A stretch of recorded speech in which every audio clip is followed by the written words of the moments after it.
Welcome to the Blackout Show, presented by the Guillen Grid, a show about the Chicago White Sox baseball, the good, the bad, the ugly. We'll debate what's working and what's not on the south side of Chicago. It's old school versus new school baseball. And most importantly, we're keeping all the receipts.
'88 in 177 games. That's what you produce for my Chicago White Sox. It is one of the worst winning percentages for a manager in our history. You have no positive impact on the game of baseball for us or any other team you might manage in the future. We're looking at a situation right now where we have Luis Robert and Garrett Crochet, two of the most talented individuals to toe the slab and take center field at the rate, and they're more trade bait than cornerstone. You have failed to provide a direction for this team. The fundamentals have eroded. We are in a position to where the Naperville and Nicky Lopez can't even execute a steal of home from first. His fundamentals have even eroded. Paul DeYoung, his fundamentals have eroded, even though he went deep the other day. Pedro Grifol, you have destroyed the Chicago White Sox. This is the whole rant that you're playing the whole time. You're gonna open the show by ruining my day, like just my whole vibe. Yes. Is this like a trick that you guys are playing on? This is how I've been feeling every day, OJ. Man. Every day. We even got a fucking segment named Grifol Grounds after this clown. Yeah, that I wanted to get rid of halfway through the second month of the season because I really don't want to talk. I really don't want to even discuss them at this point, to be honest. There really isn't a reason to. Just because any way that you try to explain anything, I think you just have to like ignore it and block it out. I really believe that. Because it's just like beating a dead horse. Yesterday, even at things when he's trying to say something positive, he said, we have a plan. And I replied to you guys in the group chat, like he talks like that's a grand plan. Like you have 27 wins. Like you should be pretending that you didn't have a plan, that you just got like, hey, I didn't really know what was going to go on this season. It was kind of like, let's kind of figure it out as we go. But it's not like that. And it's unfortunate because the really sad part is, man, props to Ethan Katz, because about 3 shows ago, I brought up that why come no one ever mentions his name, for people that take the blame. And I was trying to take some heat off of my guy, Marcus Thames. But in this losing streak, the White Sox pitching staff has actually pitched amazingly, which is when your staff gives you a good outing. Theoretically, as a manager, you should be able to at least find a couple wins. I'm not saying you're going to win all 13 games, but you find a way to win some of those games, because pitching and defense is usually what carries you. But it hasn't happened. And again, I think at this point, my prediction changes. I think you finish out the year and then you kind of just figure out in the offseason who your guy is going to be. If it's not going to, I hope it's not him, just for the development of what we've been seeing, and really hope that you can put the team together. I think right now, guys, I don't know if they're thinking 2027 or 2029 when they want to be in full force. Oh my God.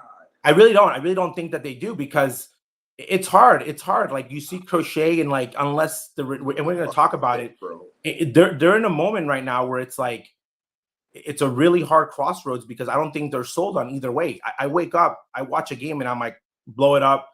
Then I'm like, don't blow it up. It's really interesting in the situation that they're in and the situation that Chris is in, especially because of all the money coming off. But again, I think that he leaves a bad taste after every game. Even and Ozzie Sr. talked about it best when he said, "I understand they're not going to win games, but like there's no fight. There's no fight from him.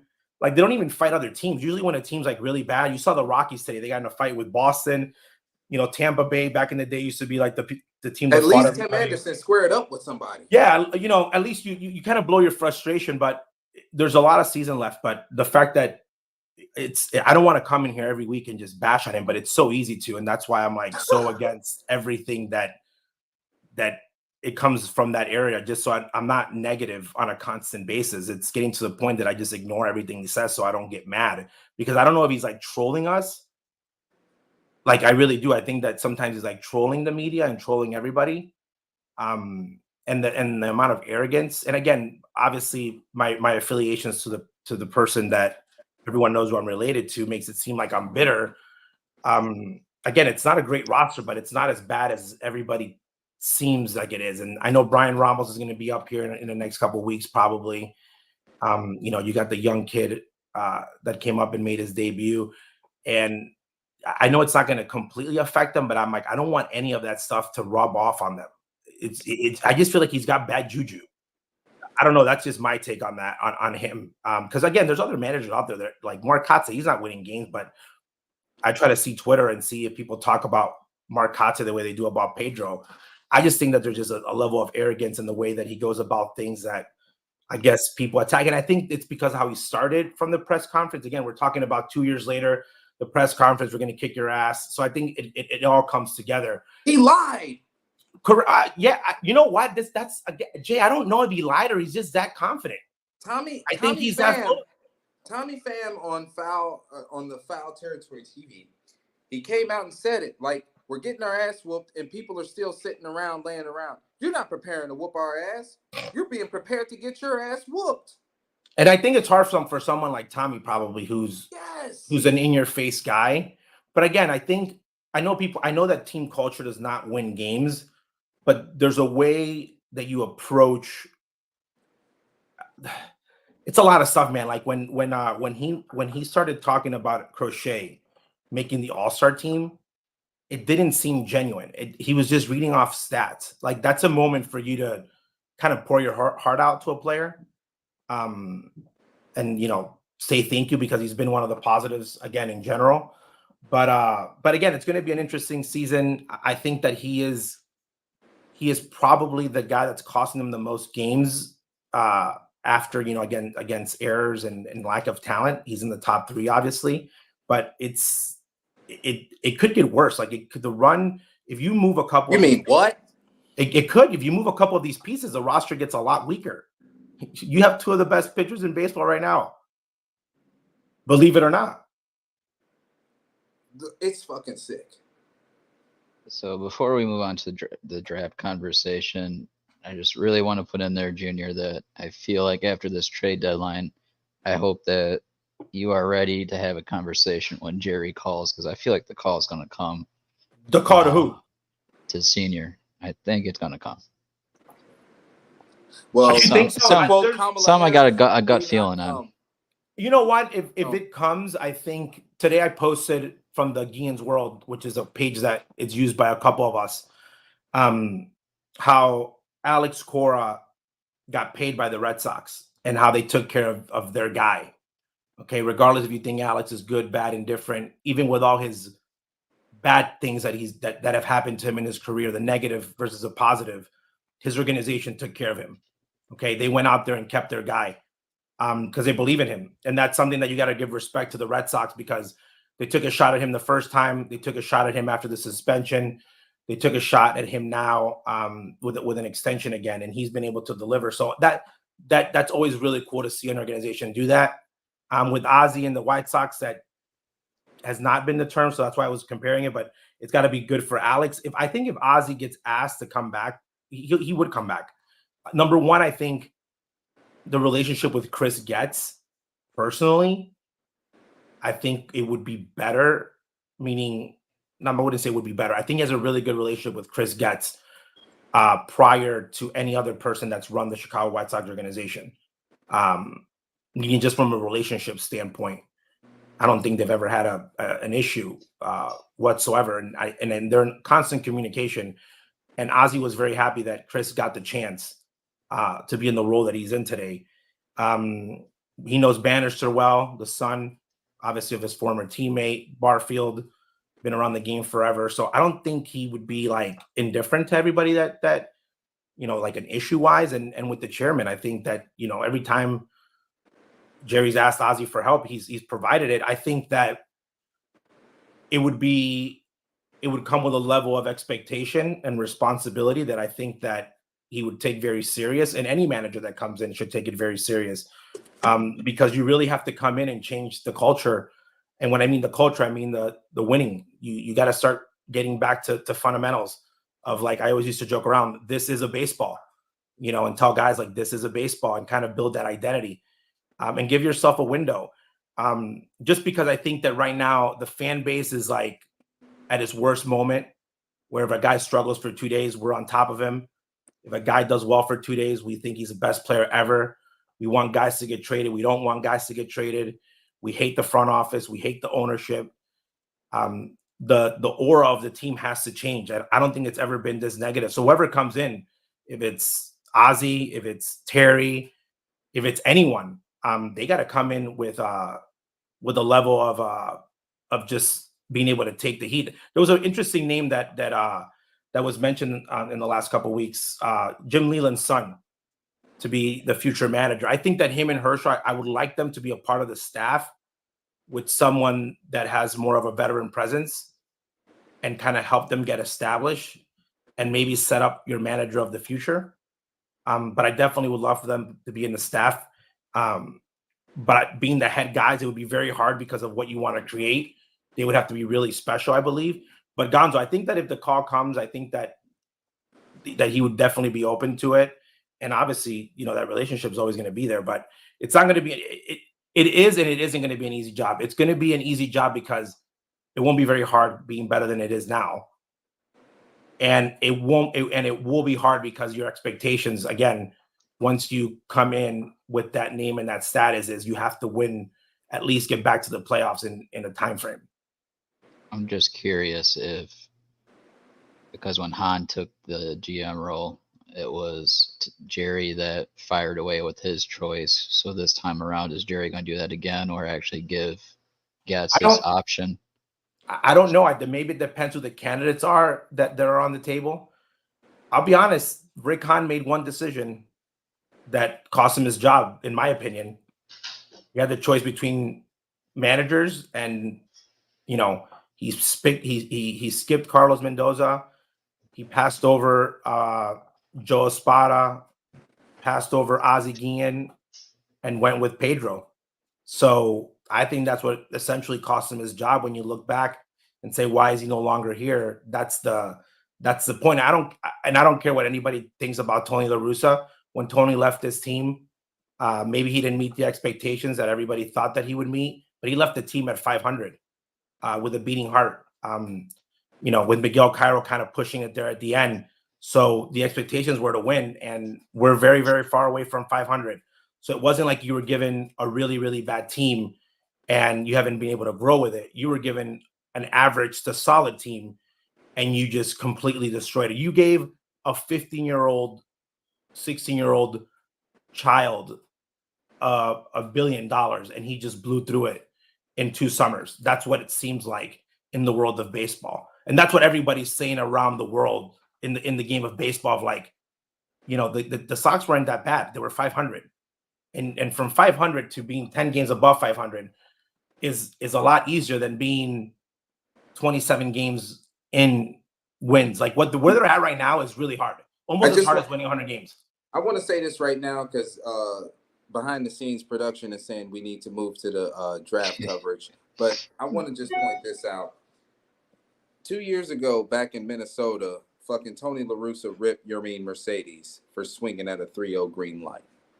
Once I seen White Sox Twitter try to put out a witch hunt for TLR for policing his fucking dugout, that's when I knew that this shit was going downhill. And the fact that the fucking media tried to make Tony La Russa out as the bad guy for policing his dugout, that's when I knew we're heading in the wrong direction. Well, I just think, Jay, I think that's just general. I think that the first thing that any manager should do and their family members, like my accounts will probably be frozen or not used. We'll probably go to burner accounts just to see what people are writing or not even read it at all. I think that, people just find excuses and kind of want to be a part of the action. And I blame myself because I'm on Twitter constantly talking about a lot of stuff that I'm not an expert in, making a lot of nonsense comments. I'm with you there. I mean, no, I know, but I mean, the fans, they went from we need to be this feel good team. We're so cool. We can rule ourselves. We can be, Tony's a non-cool guy, and they brought in the cool guy, and now it's really bad. And now they're mad because now it's too cool.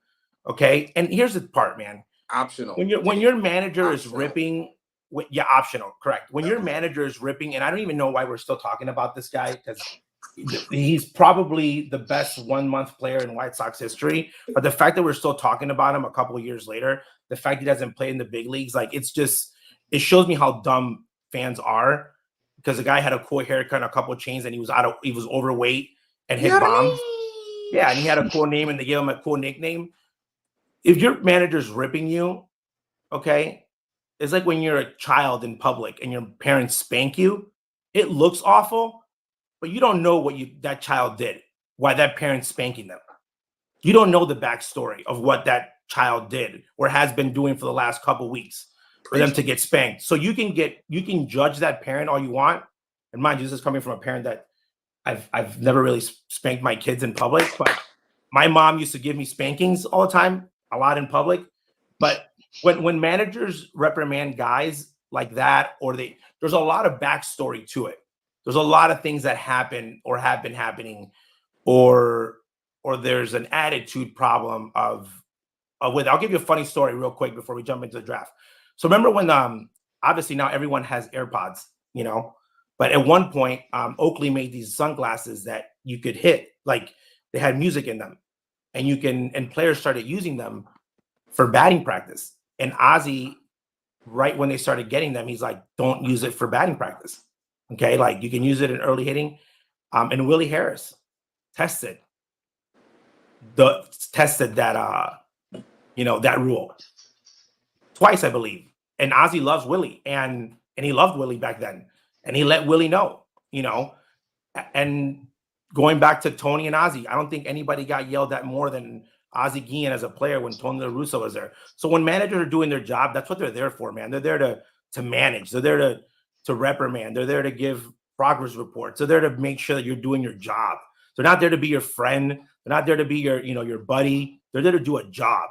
And that's the job of a manager and a coach. Now I feel like fans want a manager and a coach and general managers to be your best friend. They want them to be the godfather to your child. That's not how it works. Hell of a story. Now we're going into the draft talk. With the 5th pick of the 2024 MLB Draft, the Chicago White Sox selected left-handed pitcher out of Arkansas, Hagen Smith. Now I'm going to throw up the chart of Hagen, and this chart is provided by TJ Stats on Twitter. Can I say something real quick though? Before you guys made me change my mind, okay? Yes. The day that we had the draft conversation, give me the credit that I said, this is the guy they're going to pick. This is the best guy. And Gonzo freaked out. And I named him Baby Crochet then. Okay, thank you. We can go back to the chart. I don't know how you got that info, but I didn't get that info. No, you know how? I looked at the scouting director. Yes. Okay. And then I looked at what the White Sox are really good at developing. Right. And successes with pitching. Because that's there's a lot to it behind the scenes, obviously. So throwing the chart back up, obviously, the kid's got a very deceitful slot from the left-handed angle, and the two main pitches that he throws is the sinker and the slider. If you just want to break down the velocities, the sinker is averaged at 96.8, which is very solid from the, considering with velocity pitch. Slider is at 85 and changeups at 88 averages.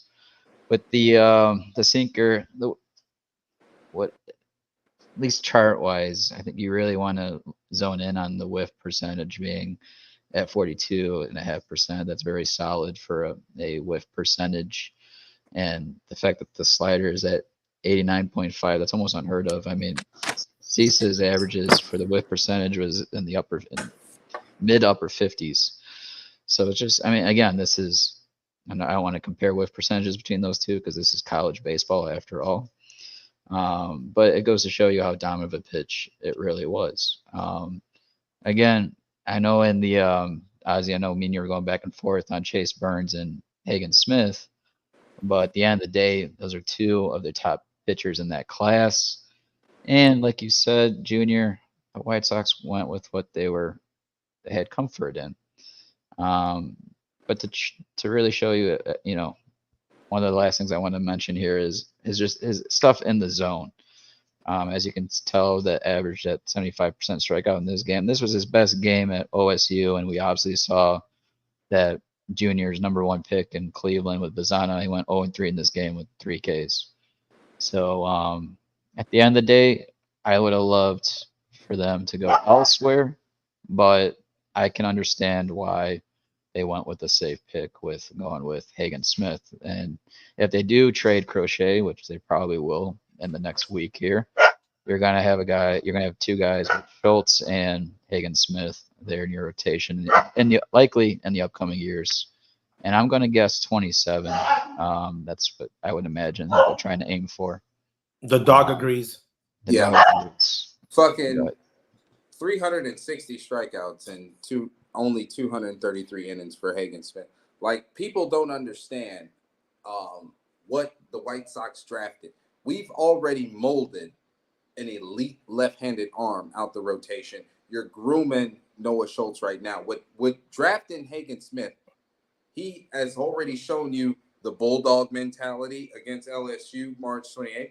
He already gave you the ace early in the season on the 15th against Missouri. Now, the thing that I love about Hagen Smith and what's going to propel him at guaranteed rate is he's an excellent pitcher at the crib.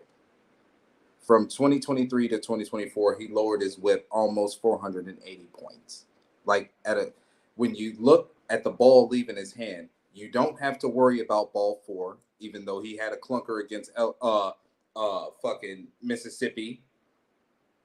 That's the only part. I was talking to Gonzo earlier in the show before we started recording about Garrett Crochet's clunker against Cincinnati early in the season. Fucking Hagen Smith threw the same game against Mississippi State, whereas a couple walks burned him because that's when he gave up the extra base hits. He was nibbling around in the zone, and the right-handed batters touched him up. Other than that, he's a strike-throwing machine. He's a foul ball machine. Hitters are uncomfortable from the first pitch in the at-bat. And other than a left-handed pitcher with velocity nibbling, you have no fucking chance offensively if you're the other team. The White Sox A- draft pick on Hagen Smith, the only reason he's not an A+, because I don't know if he's going to touch his ceiling with Pedro Grifol at the fucking helm. We have to give Ethan Katz his credit because he has squeezed every ounce of production and development out of these pitchers as he possibly can. It just so happened the White Sox are unfortunately on the wrong side of the wins and losses to where you can't hold on to these guys. But I said all that to say this. I wanted the big outfielder, what's his name, Connor Griffin. I wanted him as a supreme athlete in the outfield, knowing that we're going to trade Luis Robert. Then I did a little bit of fucking research on Hagen Smith, and then I realized we have an opportunity to have a three-headed hydra with Noah Schultz, Garrett Crochet, and Hagen Smith. And it fucking sucks. It sucks, bro. No, I think trade Garrett Crochet, bro. Jay, I like the guys. So the draft, there was a lot of good players in the draft, meaning there's a lot of people that might miss. But if they missed, the guys were very well developed in the time in college and in high school. Really good players in those first 15 picks. They were there for a reason. Better than years before. But I think that he's probably the most MLB ready player in the class, meaning that when you see him throwing, you can say, okay, I can see this being able to work at the big league level a lot quicker than a lot of the other people need to develop, especially with the batters and the wood and the aluminum, and batters are just a little bit more quirky. Again, I believe pitchers have the bullets in them, and the Sox have had a really good track record when it's coming lately of developing pitching.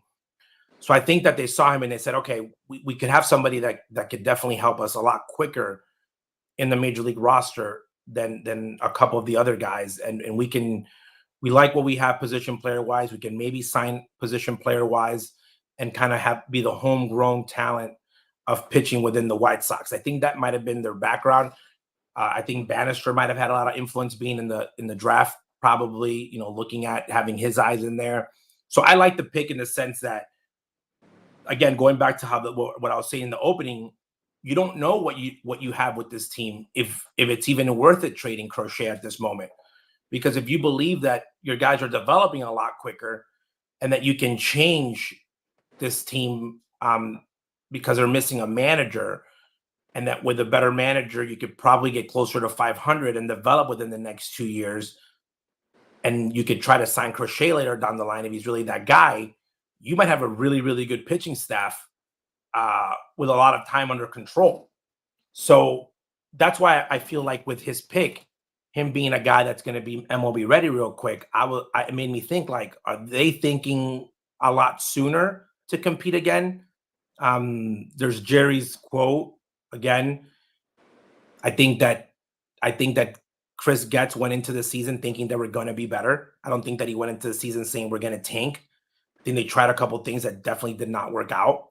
But I really believe that with this pick, depending on how quickly they bring him up, this team might try to rebuild a lot quicker than it's there. And by the way, when they say replace Pantera, none of those kids that are in that draft class have the tools that Pantera has. None. Tool-wise, none. Like tools, just natural given tools. I'm not talking about performance. And again, I think that another player that's under control, unless they give you a crazy haul, and again, if you're the White Sox and you think that you have a problem in development, what's the point of getting younger players if you're going to have to develop them if you don't think that you can do the job? So why not try to compete with guys that are already closer to making it than guys that are way younger? So I was okay with the pick. Again, the draft, you don't really know until the next couple of years of who really, hit big and who missed. But I think the Sox got another lefty pitcher that looks like he can throw the hell out of the ball. And this is where I like analytics, by the way. This is where I like analytics, because even though you can't compare big league hitting and college hitting, because obviously it's not the same, it's not professional, the other one's amateur, aluminum, wood. I like that you could tell spin, rotation, all that stuff, velocity, movement. That's where analytics for pitching especially are really good, because you can see and quantify the stuff that a pitcher has, and then compare that to how they compare to guys in the big leagues with that same sort of stuff, and across your minor league system. If you put this kid, let's say he would have signed at 16 and he would have been developing in pro ball, he'd be in the middle right there. His stuff is with the AA guys, what he was throwing in college. So that's how I evaluate pitching. If I had this guy in my system, where would he fit? Had he signed right out of high school? And I got this kid AA, AAA stuff wise. Again, not having a batter in the box, OJ. Just stuff. This guy, Hagen Smith, even on a day where he doesn't have his best stuff, he's using less than 100 pitches to get through 20 to 25 batters in an outing. that means everybody else who's going to clean up the mess, if he leaves one, they're going to be in low leverage. Do you know how valuable that is to a bullpen and to a manager? I don't have to make any hard fucking decisions with Hagen Smith and Garrett Crochet on the mound. Yeah. Even Also, they pitch. You don't even have to, like, if, let's say, God forbid, something happens or he doesn't work out as a starter, a lefty arm out of the pen in Andrew today's Miller, game. he has the same stuff as Andrew Miller right now. Another reason why I think that they went with the arm from an option standpoint. And when this roster when you're looking at the construction of how the roster is built, you don't always have to build the way that we're traditionally used to building. So they might be thinking, we didn't go get a first baseman because we think Andrew's going to be able to, be an average hitter and be able to pull off, we can win with him, by him improving. Right now, he's a negative 0.3 WAR, but in his career, he's a 0.7. If you get Andrew to like a 1.5, you can build in other positions and he will not be a liability. Do you know how well that'll improve the ball club, improving Andrew Vaughn? I think Andrew Vaughn could be a 1.2, 1.5 first baseman. Absolutely. I think he could be above without one. The defense.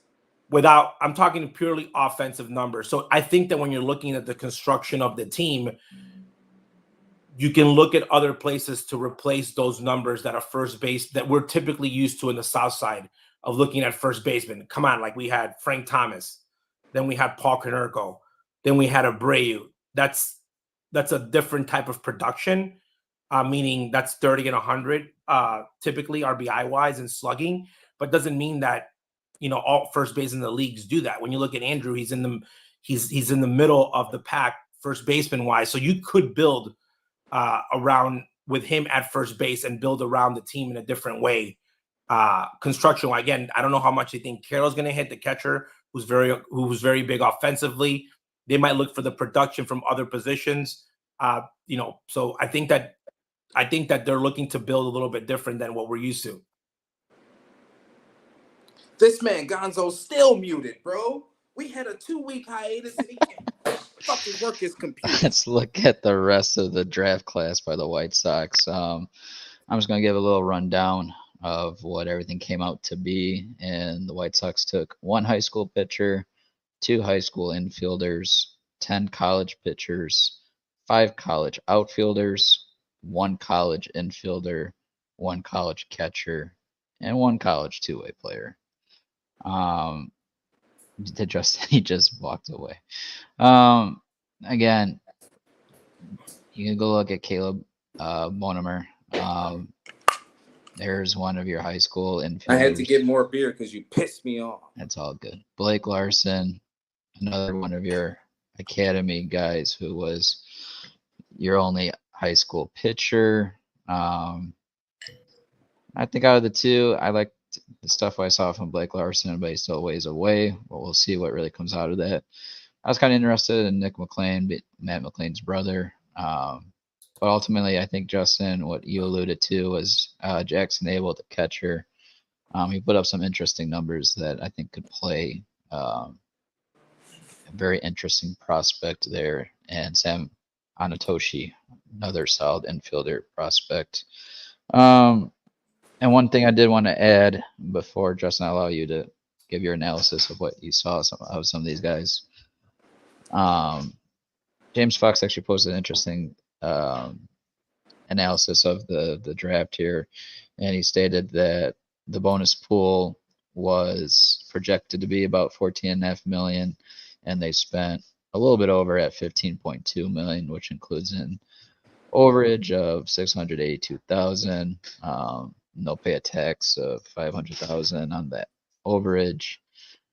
And their day 3 signings totaled $1 million, and they all spent $16.2 million altogether on their draft class. So that was the number breakdown from what was spent on the draft class. Did you guys want to go over any of the other guys? Yeah, I just want to say that Big Computer, aka Eric, forgot his last name. Anyway, Big Computer Eric. Fuck, Eric Wilson. Anyway, he's talking about layering the farm. And what the White Sox did, they layered the farm. Look at the first two pitchers picked, left-handed pitchers. So you went with Hagen Smith with the best fucking arm on that side. And then you came back and you spent the block with Blake Larson. So you already have your species. My guy, Jackson Appel, a switch hitting catcher, you already see the rewards of Edgar Cuero as the same species. You don't have to worry about power if the on base is going to be there.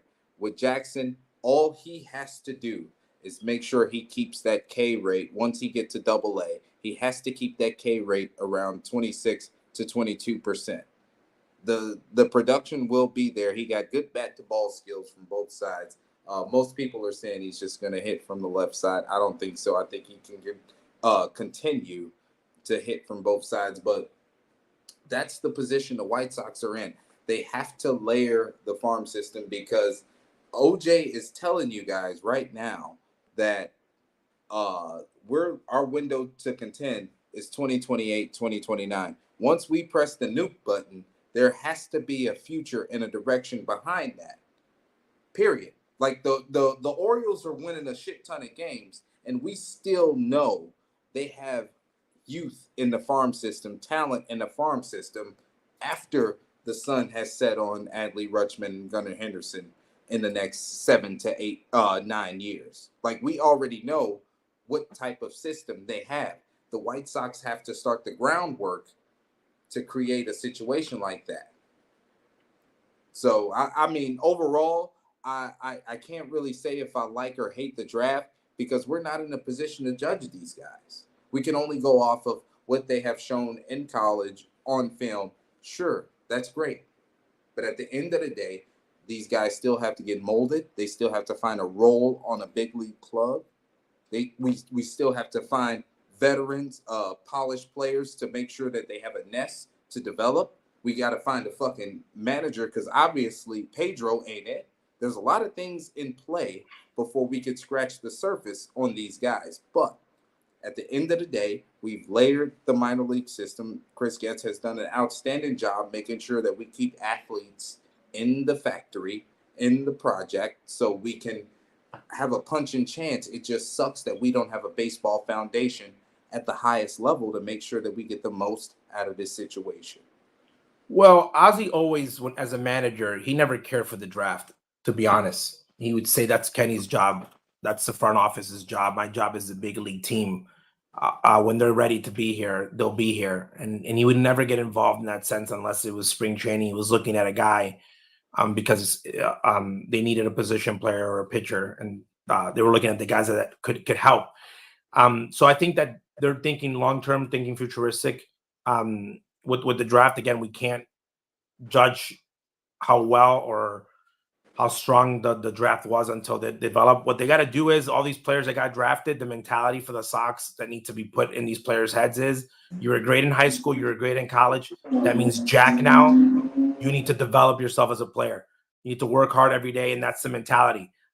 Stuff cannot be optional. It's okay if it's optional in the big leagues. In the minor leagues, it's not optional.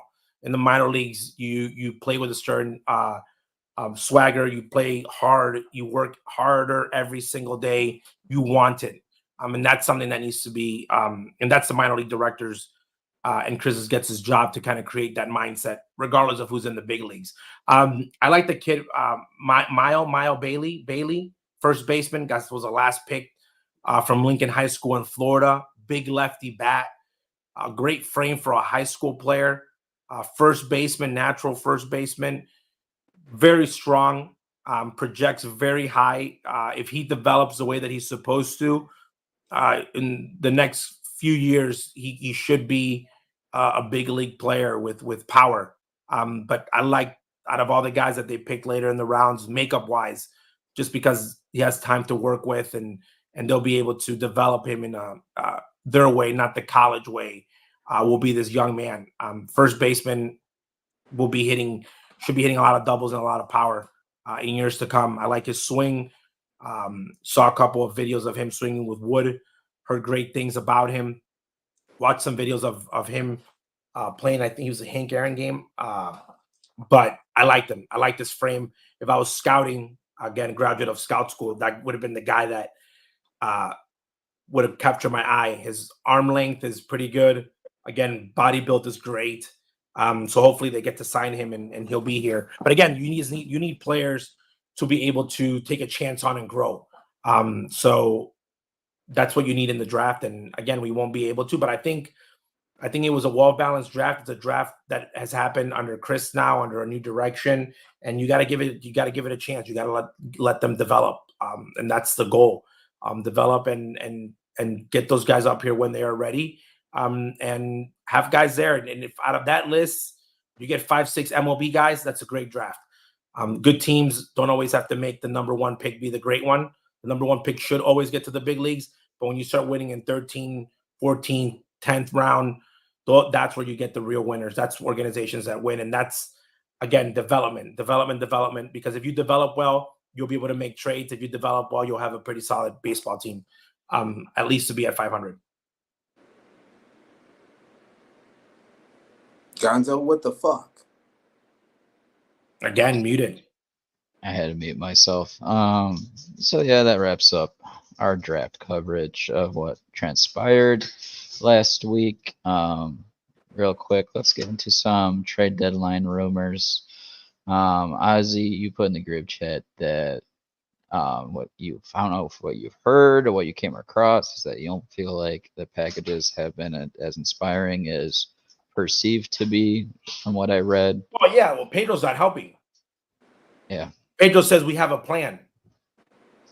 What plan? Are you sharing this plan with other teams? Why do you have a plan? By you saying we have a plan, you're telling other teams that there might be a pitch limit on Crochet.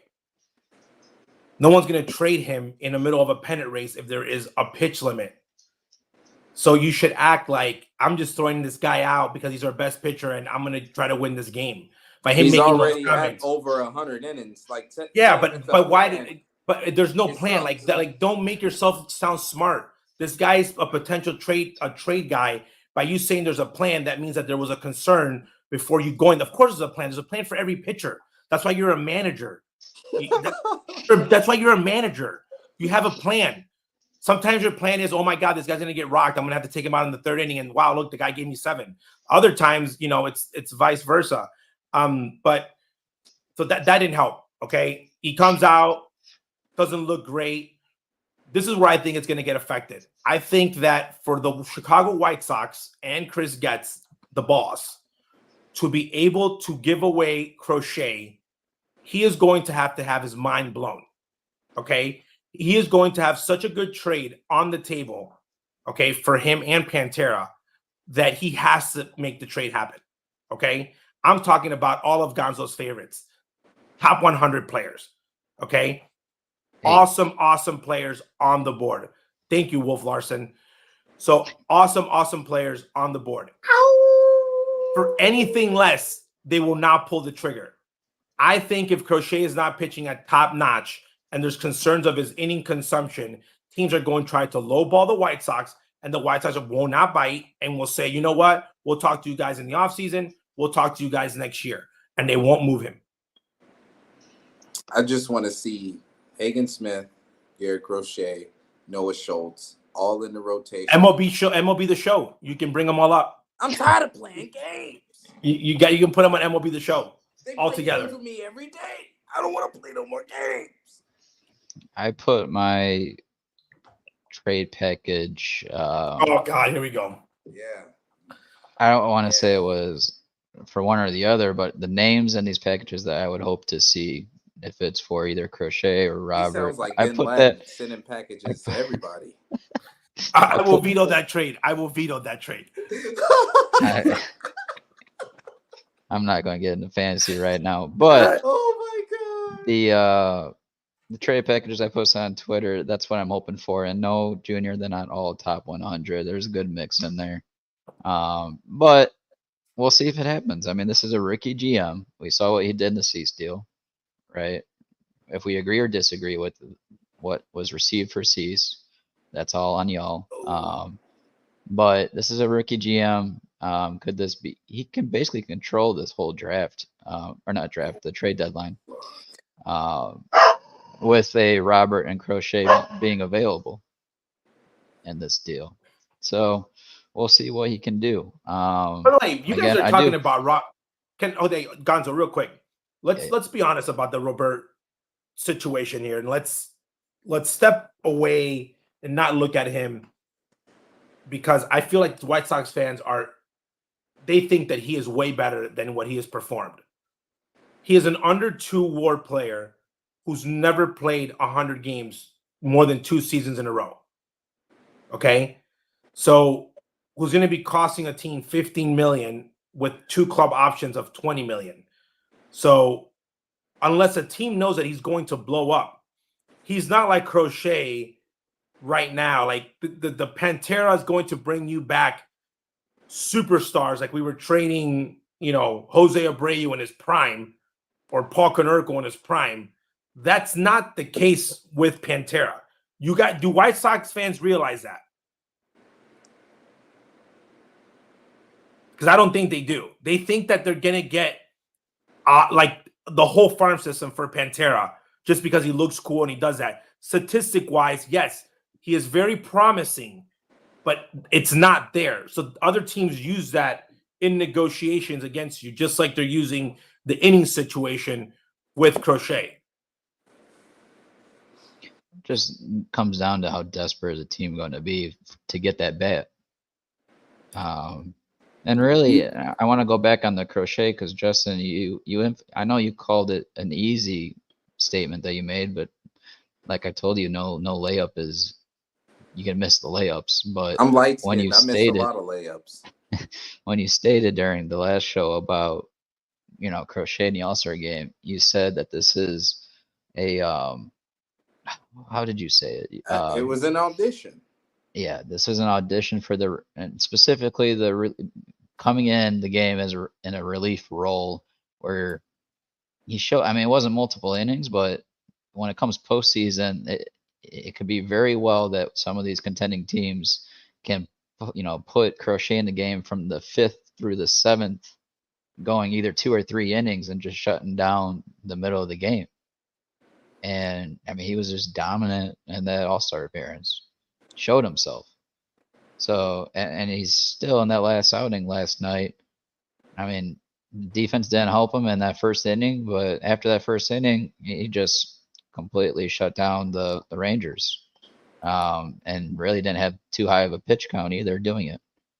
So at the end of the day, you can say what you want about the defense in that first inning, but he was still strong at the end of the game and getting better as the game was going on. So to me, there wasn't anything that was concerning that really is to go against him here, other than the fact that this is the most innings he's thrown, but he's still going strong. Yeah. So we'll see. The volume, like I said, the volume of strikes are going to be there. You don't have to worry about Garrett Crochet's efficiency. Now, in regards to Pedro Grifal's comments about there being a plan, like, we know for a fact that the grooming of left-handed starting pitchers, they have to spend a significant amount of time in the bullpen. That's just Major League Baseball culture. It's universal. Everybody's team. The only person that didn't really spend time in the bullpen was Randy Johnson. Everybody else had to come in relief.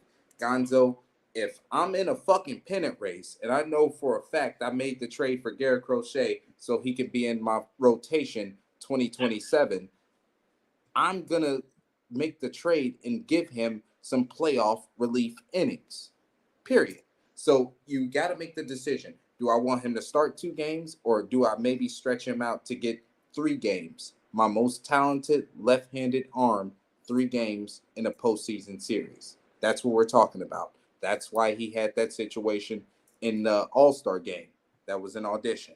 So at the end of the day, if I'm an opposing team, maybe everybody's talking about the Orioles, the Dodgers. The Atlanta Braves are in a situation right now. They can't be complacent. They are chasing the Philadelphia Phillies, a World Series contender. You have to go for the gusto. Earlier on Twitter, I was thinking Jack Flaherty would be an option for the Braves, but they have to reach for more. They need to fill Max Fried's slot, and I think Garrett Crochet might be the guy. They already had hit a home run with Ronaldo Lopez. Everybody thinks San Diego might spin the block with the White Sox trade. Maybe Atlanta overpays for Garrett Crochet. They already gave away Vaughn Grisham because there was no spot for him in the lineup. They can pull the plug and be like, you know what? Ronald Acuna's gone. Ozzie Albies is gone for the foreseeable future. He's going to be back by season end, but we don't know where they're going to be in the standings. We need to make a splash. I think Garrett Crochet is that splash. In the White Sox regard, do not have Luis Robert and Garrett Crochet in the same deal. Do not do that. Well, you know what? But it depends. There's two teams here that no one's talking about. New York Mets, St. Louis Cardinals, that are in the hunt right now for the division and the wild card. The Mets for the division wild card, St. Louis for the wild card. That are very interesting because not only would it set them up for this year for the push, but also give them a solid improvement for the next year. And those are very interesting because there's a couple guys in the Mets that I believe could be great returns. One of them being Ronald Acuna's brother, Luis Angel Acuna, who would be in a package. I think he should be in that package if it's done with the Mets. The other team, again, Gonzo mentioned a rookie manager, a rookie GM. He's already dealt with the Padres.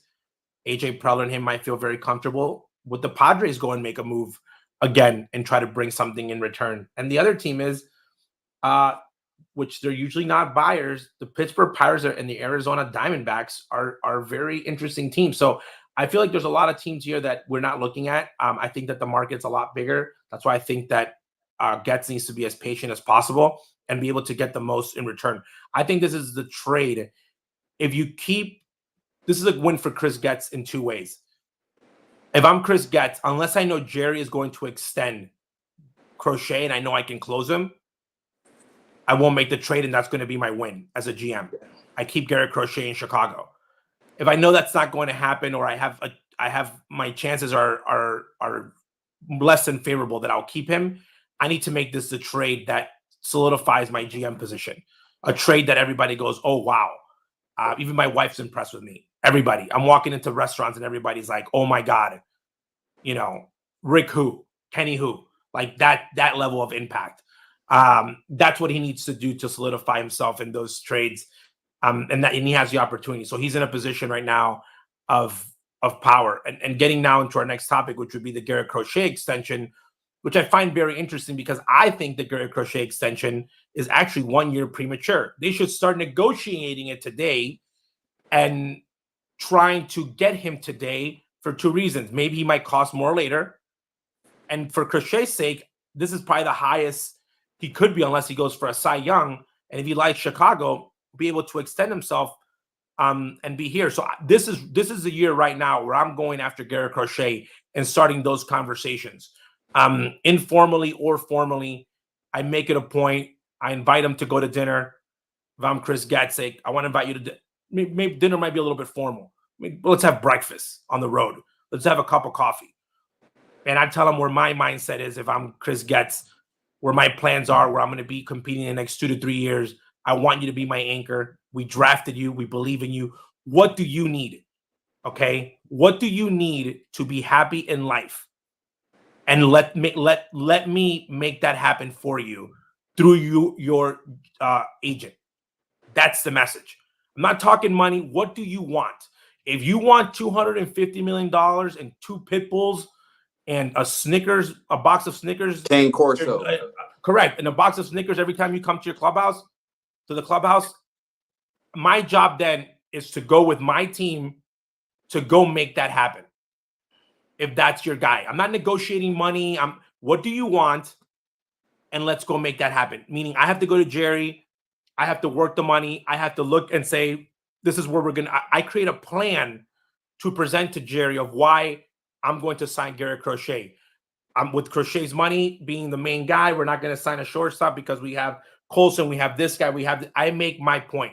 But my point is, I have to sell Garrett Crochet first. I need Garrett Crochet to feel so comfortable that he's going to tell me, man, I really want to stay in Chicago. This is what it's going to take from a money standpoint, from a year standpoint, and from what commitment from the team. Again, baseball players are quirky. Once I've convinced Crochet of like being that open, bring the agent in, let's talk. But I want to know where Garrett Crochet is at mentally of what it's going to take. If Garrett Crochet tells me that he's not even open to telling me what he wants, he will be traded within the next 2 weeks. If I was giving advice to Chris, I would be like, if he's not that open with us, trade him. Get the best package now because he doesn't want to be here. Yeah, I felt like we were par on par with starting this conversation months ago when we were saying extend Cease, and then now we'd be at that same point of saying, all right, now we're going to extend. Yeah, but Gonzo, Cease was 2 years too late. They lost the Cease. Right. This is like when you're in business and you're trying to renew a subscription. You don't tell the person that you want them to renew the subscription after they've already canceled the subscription. You can't save your divorce once your wife has already filed for divorce and telling you that she doesn't want to be married to you. You got to do it beforehand. So 2 years before, they should have talked to Dylan and said, hey, what is it going to take for you? Dylan could have been like, I want 150 million. Maybe at the time he's not worth it, but that's when you as a team say, okay, absolutely. That's what Atlanta did with Ronald Acuna. And you take a gamble. You can't let the Joan Moncada signings stop you from signing future signings that way. It's never going to be worse than the Benintendi signing that you have. Yeah. That's never going to be that bad. Because even if he produces at a 500 level, the market is going to go up on pitching. That's going to be a standard that you're going to be paying for that on a free agent. So why not do it with your guy? And again, going back to our guy, we're going to sign our guy. Like putting the chips in and saying, Garrett Crochet is our guy. And you bet on him. And you make him the anchor. And you make him the face. I don't want to see Garrett Crochet pitch in another uniform outside of the Chicago White Sox. But it's happened the wrong way. Jay, you know what? You know when this organization went south and when Ozzie Guillen decided mentally, this is my personal opinion, when he checked out and everybody talks about this moment and that moment and it was because of this, it was when they told Mark Burley that they were not going to bring him back and extend him. And they went and used that money, nothing against Jake Peavy, great pitcher, but that they were going to go sign Jake Peavy. At that moment, it sent a message. This is our guy. This is Mark Burley. This is our leader. This is White Sox history. This is, but for Ozzie and everybody, like they're going a different direction. So I don't want to be a part of this direction because if they don't want Mark, they're not going to want me. So if you sign every generation, you're affecting the one before, the one there. Because if you're sitting there and you're Baldwin, okay, or you're this new kid, the new lefty, or you're Noah Schultz, and you're like, man, they're not signing Crochet. They didn't sign Cease. They didn't sign Crochet. In your head, you're like, when it's my turn, they're not going to sign me. So you're already going in with a negative. You're going in like, they don't sign people here. But if they take care of their players, and that is something that people, they don't take it serious, but it is serious. Players look at how past players are taken care of. Like, are they taking care of the guys that used to play there? Did they take care of guys when they played there? Because you're going to have to pay at one moment. And to the fans, it hurts, because sometimes you overpay and you end in trouble and you have the Cubs situation to let everybody go. Again, they just came from winning a World Series, a little bit different. Same thing with Konerko. You're trying to get better. So when you're looking at the money that you're going to spend on a free agent, okay, and you're looking at the pitchers that are coming to free agents, you're going there drafting guys and developing them and spending all this money. Why not sign a guy that you already know what he has? You know that doesn't have any off-field problems, okay? You know that when he is healthy, he's on the mound because he doesn't have any nagging injuries. So you have to sign. Garrett Crochet has more social equity as a guy you extend than a guy you trade. Absolutely. That shit's sick to me, bro. But I'm saying, though, you have to have, that's where you start building that core of, okay, this is our guy. Now you have a piece. Like, I have a house as a foundation. You need a foundation. And the White Sox, before, their foundation was never sturdy. There was never an anchor, either because they were hurt or they didn't produce well that year. I think with Crochet, and they had it with Cease, and you let it go by. Okay, you didn't build. This is something that people argue. You could argue that you didn't build well enough in the Sale years, so you use Chris Sale to do a rebuild. Okay, we understand, but then that rebuild gave you Cease, so you would hope that you would have extended some of those guys. You extended the guys that you shouldn't have extended. You didn't extend the guy that was the key, the main guy there out of that whole trade. You didn't extend it. You didn't extend Giolito. You didn't extend Cease. You gave the money to all the offensive players that you shouldn't have. So now this is like the movie's happening again. Are you gonna sell the pieces again for another major rebuild? Yep. This team, by the way, without Garrett Crochet and without Pantera, is not going to build faster than with them.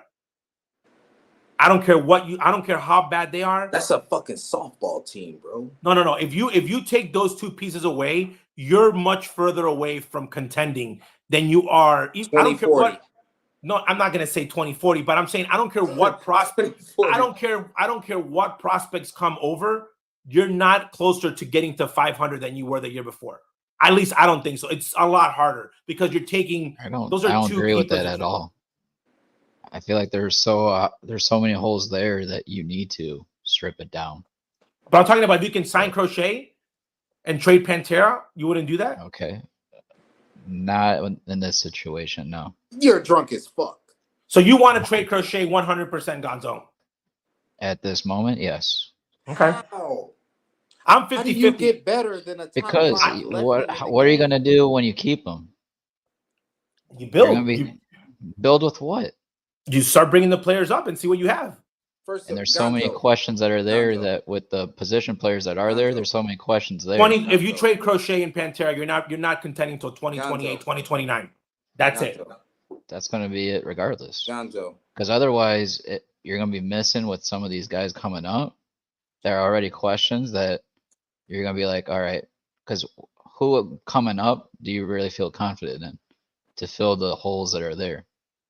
Because otherwise you're going to be spending money on overpriced free agents. Gonzo has a point, though. Gonzo. Go ahead, Jay. So I got fucking Stephen Voigt and Mark Kotsay in a managerial job right now. You think their organization gives a fuck about who's coming up to the big league club? No. You know why? Because they trust their manager and they trust the formula that they put in place.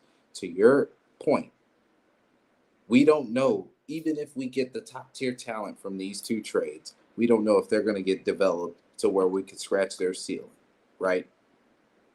But I'm telling you, it's hard to make sure that you find the next Garrett Crochet. You think you drafted him in Hagen Smith, but you already know who Garrett Crochet is.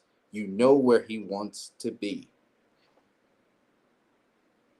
I get the point. You can't look at that lightly. But if you're in the room, I'm gonna give a point here to Gonzo. Okay, if you're in the room and Chris gets, which for him it actually is a better situation if he does say we're going to compete later and give himself more window. In my opinion, I would say 2028, make the moves, and those are the years that we're gonna go for, and then we'll see what we have. That's if everybody in the room doesn't think that you can compete in 26 with these guys and it's more 28, 29, you move them. You move as quickly as you get as much as you can right now and shoot for those years. But my bias wants Crochet, but at the end of the day, correct. I know where we stand right now, and I don't even think this is a question. You got to overload on assets right now because not everyone's going to stick, but at least you get to a point in the next 2 years where you see what actually does stick when everything comes up. And then you got no payroll. So then we can start adding where the holes really are out of the premium talent that does become available. The holes are runners in scoring position and inherited runners scoring from the bullpen. Let me tell you, Gonzo, No, Baseball, it's we're not just lucky. situational baseball that we're lacking right now. We're lucky. That's what you're falling right into my fucking trap. Like this is Yu-Gi-Oh. You've let me play my trap card. Baseball is 162 games, the longest regular season in sports. The one thing that you got to do is build a consistent habit. If the White Sox truly want to win, they will get somebody in office who is the same guy every day. Make sure that the guys are putting a role for every day, not just a fucking split platoon, lefty righty. I'm talking about 4 days out of a 7-day week. You're in the lineup, you're playing a position in the same spot. What Pedro Grifol has failed to do, and I'm sorry, Ozzy, that we're going back to this, he has failed to give anybody in the lineup, Luis Robert, Andrew Vaughn, anybody else, one consistent spot on the field and in the lineup, mostly in the lineup, because he's drawing straws at this point. The White Sox have to gain some consistency. I just brought up Stephen Vogt and Mark Kotsay. They gave everybody in that lineup a consistent spot. Stephen Kwan, Lawrence Butler, even Shane Langoliers, who has a sub 300 on base percentage, but in his role, they're thriving. The Oakland Athletics have turned the most double plays in Major League Baseball. That's discipline. That's double plays from the diamond and in the outfield. That's prep. It takes fucking time. Pedro Grifol has failed to lay the groundwork to get to the point to where we know Oakland ain't making the playoffs. We know for a fact the Tribe ain't winning the World Series, even though they're a very competitive team. But they've given their team a fucking direction. Like me and Gonzo was talking about Brooks Baldwin before the show, OJ, and in a perfect realm, Brooks Baldwin could be a better version of Taylor Walls. He could be a more vibrant, athletic version of Leary Garcia. He could be a more fucking explosive version of my boy Jose Vidro. But the White Sox have failed to incubate the situation and put him in position to do that because he has to fight for his fucking life every at bat. 2 for fucking 17 with an RBI single and a stolen base for a guy that's very talented from both sides of the fucking plate. It's embarrassing. I think that you bring in consistency. Again, you use 25, 26, and 27, which in year 2028, that means Robert and Benintendi's contracts are expired. Obviously, you don't have to worry about Robert if you move him now. But if you keep one of the two and that's the only guy you keep, just to keep him, you can extend him then if you want. It could be the Mike Trout of the bad team. But I think that you use, because in my philosophy, it takes you 3 to 5 years to develop into a big I'm leaving. player. I think it takes time. I think it takes time to develop. So I think that 25, 26, 27 gives you 3 years. 28 is that year 4. That gives you 2029. That's at year 5. So I'm with you, Gonzo. I would try to get those prospects up, and I would go as much prospects as I could in 2025 and try to get closest to 500 with the prospects that I have developing towards the future. Yeah, and I don't know, the whole top 100 thing kind of, it drives me nuts a little bit, Junior, only because when people start talking about the Padres system, they see how it's not so top heavy than it is on the back end, like the quality of prospects in the middle of their farm system. So if I'm doing a deal with the Dodgers, I'm only probably going to try to aim for some MLB talent like Pages, and then try to get a couple prospects on the back end. Because let's be honest, I mean, if you can kind of expedite through these trades the career path of these prospects, like a guy like Pages that's already in the majors, if you can get some of these more polished guys, it's going to help you a little bit more, especially if you don't trust your own progression and your own farm system with position players. If that's the reason why you kind of stepped back on grabbing a guy like what you said, JJ hamstrings, but going for a position player with their fifth selection. But even if you go on Baltimore side of it, you got a guy like Kierstead right there too that's already been in the bigs and produced in the big league level.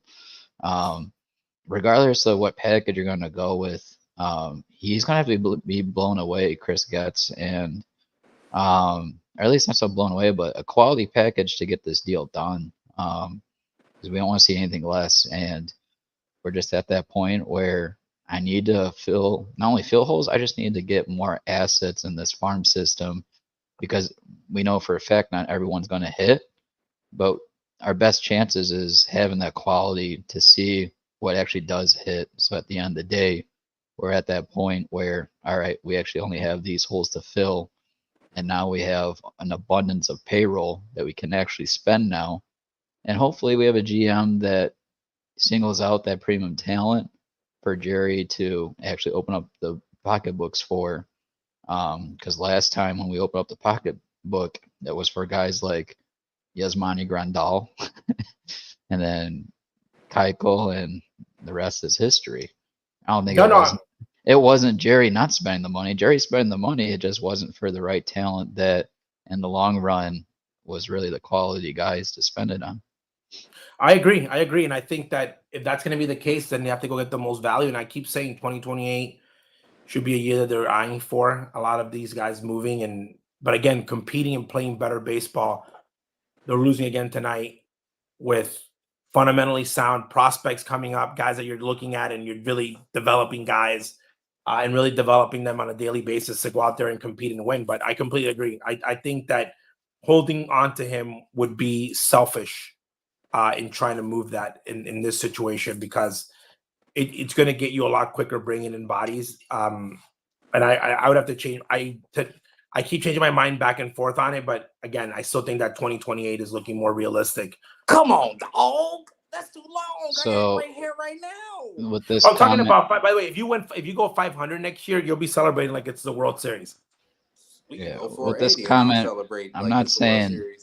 With this comment, I'm not saying that Smith won't be a stud. He very well likely could be, and I can see it very him having the success when he gets here. But my statement is to get to where you want to be, you're gonna have to face the 8-ball, and you're gonna have to develop those position players, because at the end of the day, those are guys playing every day. So yeah, you're gonna have to develop these position players regardless. So you're picking who you feel. Maybe Smith was the guy at the top over the position players that were there. Maybe that was the case. But at the end, I don't personally feel like that is the case by what I myself had my own order of guys. And we talked about this, Junior. You told me if Condon's there, you taking them, right? I'm like, absolutely. Absolutely. Well, right now the White Sox need a catcher, a shortstop, a second baseman, a third baseman, and a right fielder. It's going to be a center fielder when we trade Panthera. So you're looking at okay. So I'm just saying. So again, because you're going to trade a center fielder to maybe hopefully get you two positions. But I'm saying right now you might give up one position because you got no catcher right now. You can't make the lineup and say this is a catcher. This is Buster Posey going to be here for the next big league catcher. You need a catcher. You got Andrew at first base, who's serviceable. You don't have a second baseman. You don't have a shortstop. You don't have a third baseman. You got Benintendi in left. Center field is going to be tradable, and then you don't have a right fielder. And technically, we're going to play hindsight. 75% of the diamond. But then that's why you traded. That's why you got to move guys. I don't want to move Crochet. Okay, I'm just saying though, you don't have an everyday team where you say, oh, this guy, and you don't have anybody in the minor leagues that says, oh, this is going to be the guy. Colson's going to be a guaranteed at short. Man, right. I'm gonna be honest with you. That's my main issue with the White Sox. You don't have a catcher, shortstop, or center field. That's the spine of the diamond. That's the most important part of building a competitive team at the highest level. Like every team in the league has guys that they can lean on at those positions. in the future or otherwise, bro. And we're sitting here in fucking purgatory on 9 positions at the diamond. Nasty. It's just nasty. And that wraps up our trade deadline conversation. And let's go to the schedule real quick, guys. Mm-hmm. Tomorrow, the White Sox finish up the series in Arlington. It's Cannon versus Max Scherzer. Justin, I know you said that Cannon is a lot like Max Scherzer in ways. I just want to skip over that just to get through this game's Then why series. bring it up? Because I love that comment. This weekend, really, next 2 series are going to be at home this weekend starting. It's going to be versus Seattle Mariners Friday, Saturday, Sunday. Friday's looking like Thorpe versus Kirby. Saturday is Fetty versus Wu. Sunday might be the last start we see of Crochet on the mound, and it's going to be at home. It's going to be Crochet versus Bryce Miller. Jay, your boy, J-Rod, he's out potentially. Not my boy. He's dealing with an injury. Not my boy. Cal Riley's batting .210 with 20 home runs, 62 ribbies. Is there anything of the Seattle squad that you want to touch up real quick before we go on to next week? Yeah, JP Crawford just got hurt, so that's another left-handed bat out of the lineup. I'm going to be honest with you, Gonzo. The Seattle Mariners have failed to score over 3 runs for the past month or so. So we have an opportunity. Hey. The White Sox may win a series. Now, the down part is Seattle's rotation have absolutely been nails. It doesn't matter who starts the game for the Mariners. They apparently have been quality. You said we got Bryce Miller, Brian Wu, and Kirby. Not in that order, but that species of pitcher. We very well could be on no-hit watch every game of the fucking series. But, like I said, they haven't scored 3 runs. J-Rod's hurt. JP Crawford's hurt.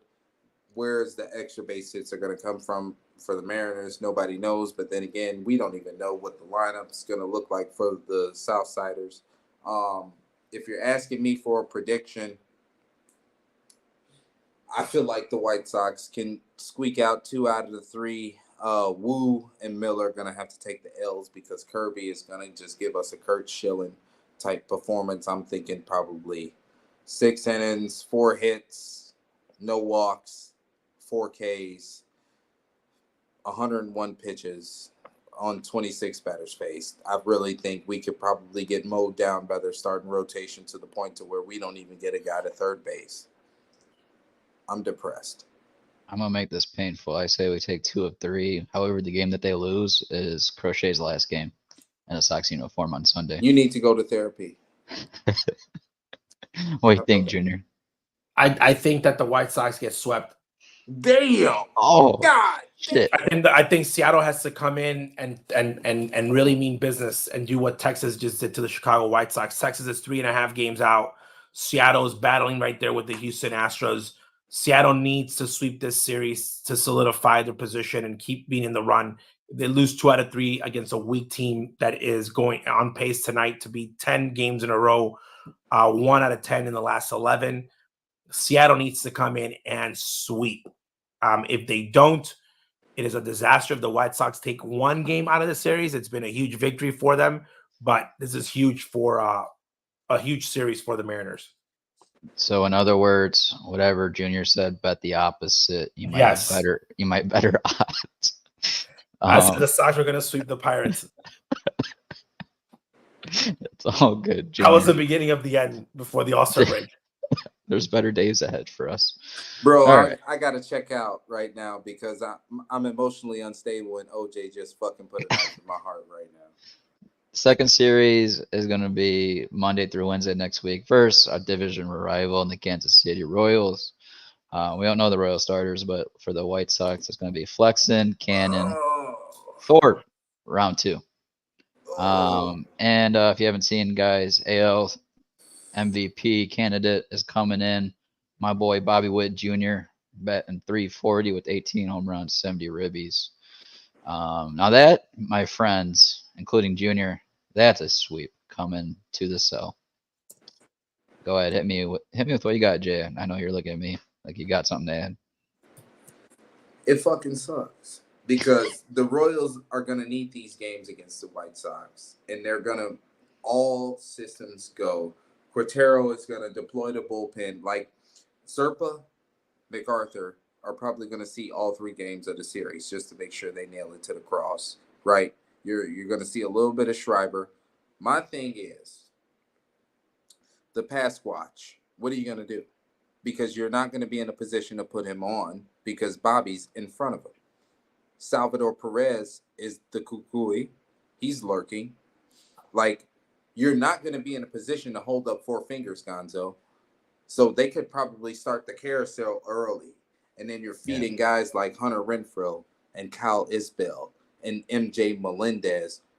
Like, these are guys that shouldn't be on a major league fucking field, but they're going to sweep our ass right out of the ring. And Junior's swarming in his chair because he's looking at a 5.5 lead for Cleveland right now, and that's about to be 2 games here shortly. You know what? It could be. I'm not gonna lie. Again, the White Sox. Cleveland can't score either. The only team that they can whip on is on Tampa and Cleveland. They're 1-9 against the Kansas City Royals. They're 1-9, and if the Royals have any opportunity of getting in, staying in the race in the division, it's by beating up on the White Sox, and that's a big series for them. I think in this week, man, if the White Sox get 2 victories, Jerry should take out Pedro Grifol for dinner, because he's overexceeded his expectations. Right now, we're on the watch to see if he gets what he does faster, the 200 losses or the 100 wins. I think that's the 100 wins or the 200 losses is what we're looking at from a managerial standpoint. He's gonna lose 100. Well, he's 88 and 177 right now in his career. So it's which happens quicker, him winning 100 games or him losing 200? Him losing 200. So tonight he's going to lose 178. So he would be 22 away, and then 100 minus 88 is 12. Do you think 12? The White Sox? Does he win 12 games before he loses 22? No, the White Sox can go 5-22 the next couple of series. Okay. Dude, I'm sick to my fucking stomach, bro. This is sick, and this is why we're going to Picks to Click. The only thing to make me happy. Picks to Clicks is worse. Slavko won. Slavko has tied us. Our standing breakdown is 5-5-5-1. Both myself, Justin, and Slavko got 5. Junior has 1. Slavko won with the one and only Andrew Benintendi, and that tells you how our Picks to Click is going, because how do you Benny had he was in those 7 games, he bat 250 with 2 homers. Good job, Slavko. Benny is off the board. And Robert is, or I say Robert. Slavko is going with Robert. Breaking news. The order is going to go Slavko, OJ, Gon, myself, and Jay. Slavko went with Robert. So OJ, you are on the clock. Oh, I get to pick. Why? Because I was the second. I almost won. Yeah. Well, now you had a better batting average. Robbie Gross. Eloy was what was he 230, and Sosa didn't even play for Not Jay. For so Sox. I'm gonna go. I'm gonna. You know what? Let's go Andrew Vaughn. Opie.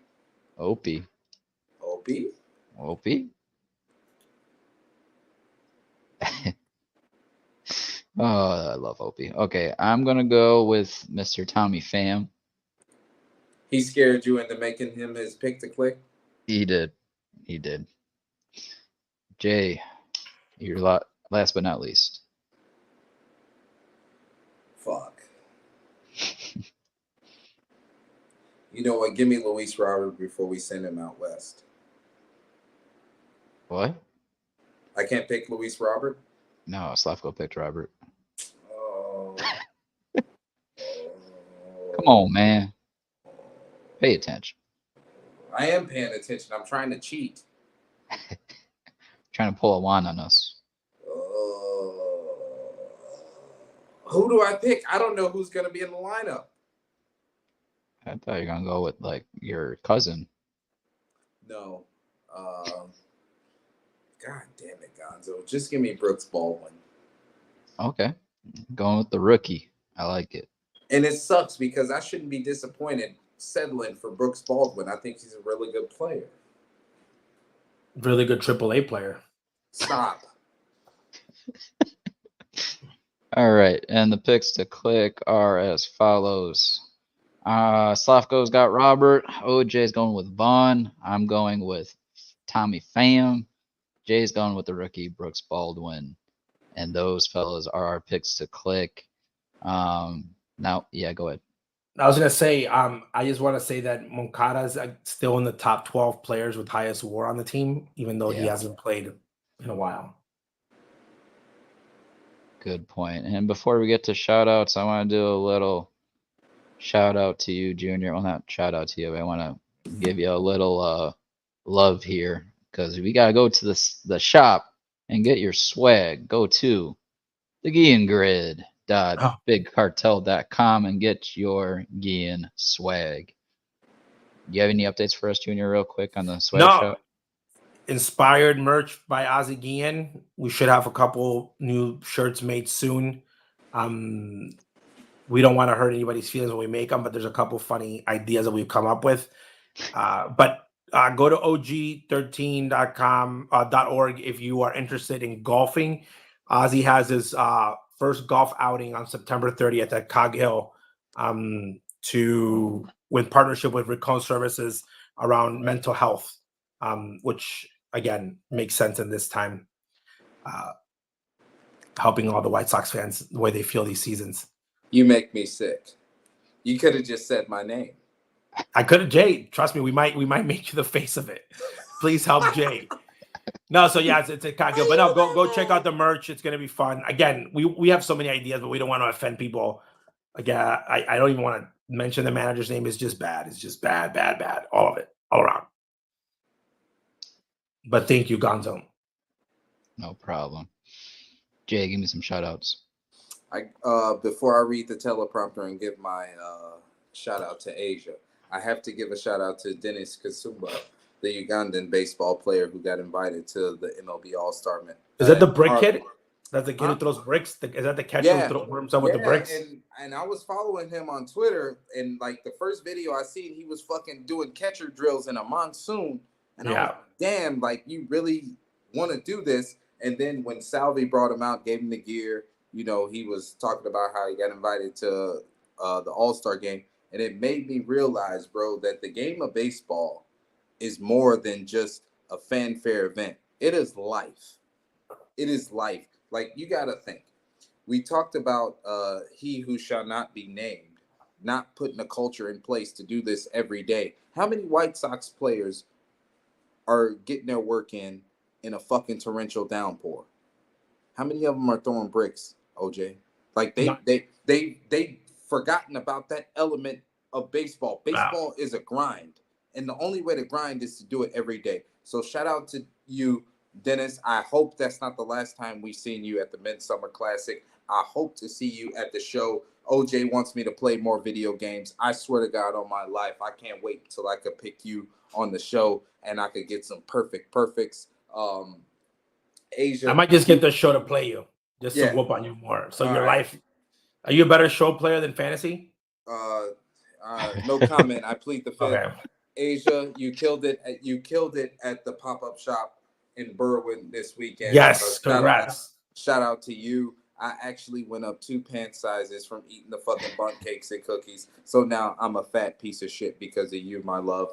Thank you, and I appreciate you. Dennis Kasumba, thank you for bringing the fan out of me. The Hall of Famers, Joe Mauer, Jimmy Leland, Todd Helton. Like, I had to text Gonzo at night. I was telling him, like, I had to cry in Asia's arms because Justin Morneau's tribute to Joe Mauer for the Hall of Fame, it crippled me emotionally. And that's the beautiful part about this game of fucking baseball, bro.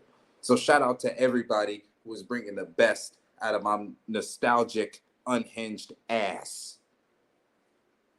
Joe Mauer, Hall of Famer because of the White Sox. You guys should be proud of him. they should hold up 4 fingers to Joe Mauer back in the day. Empty bases, 2 guys on, it doesn't matter. Walk them. Yeah, he's good. Dre wants to see some more baseball cards on the background. Oh, those are all Ozzy's. Those are all just family cards. Big Freddie baseball cards, 1990s. Robin, Ozzy, Scott Fletcher. That's 91. damn. More Ozzy.